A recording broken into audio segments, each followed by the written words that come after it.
própria vai desenhar o sol e vai desenhar uma árvore. Estou errado? Não, né? É isso mesmo. E o interessante é que essa é a primeira concepção sobre ecologia que uma criança tem. Porque nós dependemos da energia do sol, nós dependemos da fotossíntese, da produção de oxigênio, dos serviços ambientais ou ecossistêmicos que as árvores provêm para a nossa própria sobrevivência. Então não tem como ter só a pessoinha separada do ambiente que ela está, nem do sol, nem da árvore. A gente só existe quanto espécie junto com esses outros elementos. E é interessante que esse conceito sobre a árvore, o significado da árvore, ele vai mudando ao longo da nossa vida. Muitas vezes ele vai trazendo algumas contradições. Por exemplo, uma mesma árvore para uma pessoa pode ser um marcador de tempo. Ela vai se lembrar que no outono o liquidâmbar fica com cores bonitas. Para outra pessoa, a mesma árvore é folha para varrer.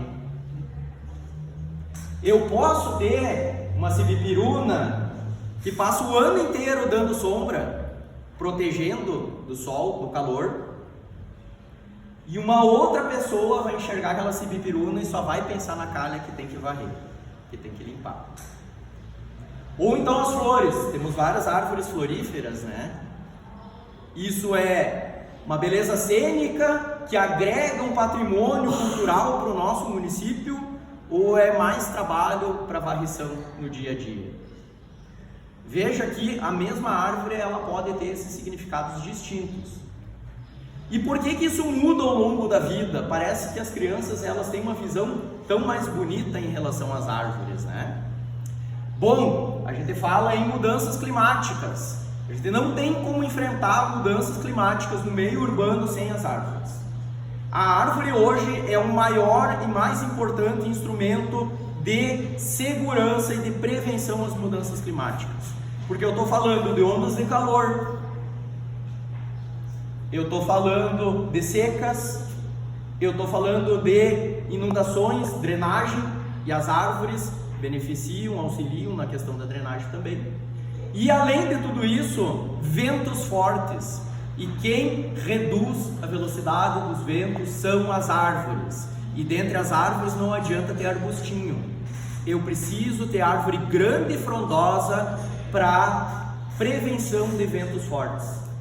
Ah, mas essa árvore pode cair. Gente, eu estou quase 20 anos na prefeitura.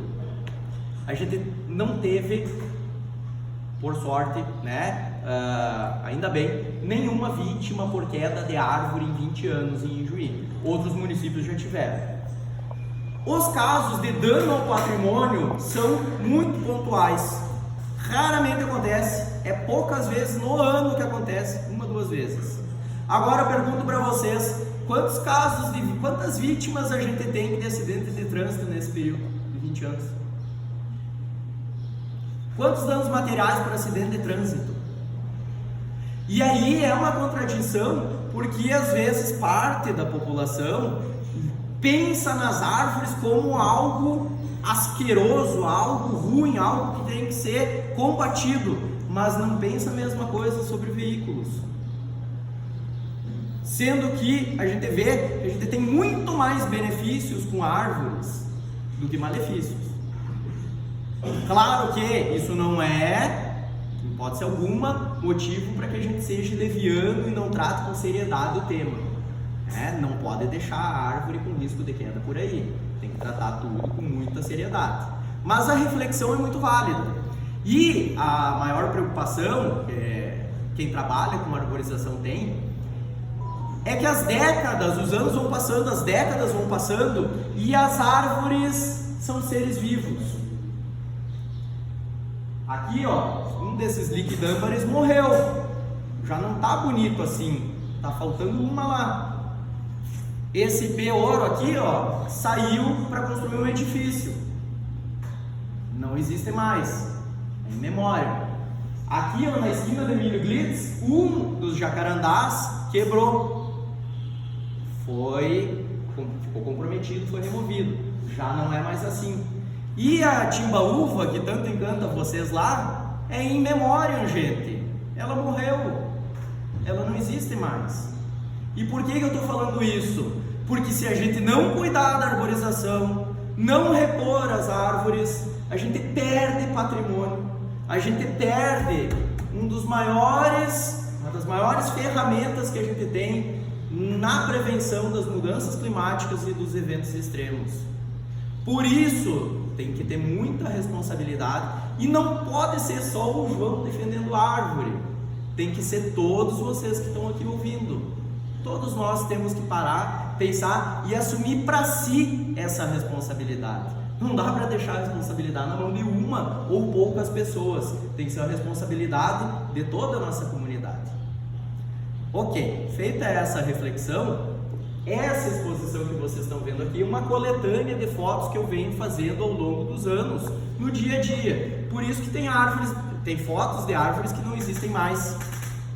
Tem fotos aqui com 17, 18 anos já. Tá? Essas imagens eu costumo utilizar nas minhas falas, nas minhas palestras que eu levo para os alunos de ciências biológicas, de arquitetura, de agronomia e levamos também para outros municípios, né, secretário? O secretário sempre apoia que a gente leve o nosso case aqui de Juí para outros eventos em outras cidades que nos convidam para apresentar.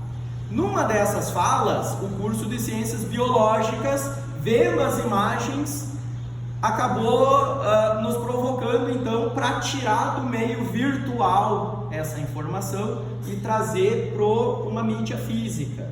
Então foi feita uma parceria entre o curso de ciências biológicas, a Secretaria do Meio Ambiente, com parceria do Museu Antropológico também, e a gente criou essa exposição. Essa exposição ela já ocorreu em outros anos, em outros ambientes, mas ela é uma exposição física, ela está sempre lá na Secretaria do Meio Ambiente, ela é fixa, mas também itinerária. Então hoje ela está aqui no Salão Farroupilha, temos convite para levar essa exposição para outros municípios também, em outros ambientes, e vocês também, se quiserem levar essa exposição para outro ambiente, também podem fazer isso. Certo? Era o que eu tinha para compartilhar com vocês hoje. De minha parte, fica então aberta aí a nossa singela exposição. Bom dia.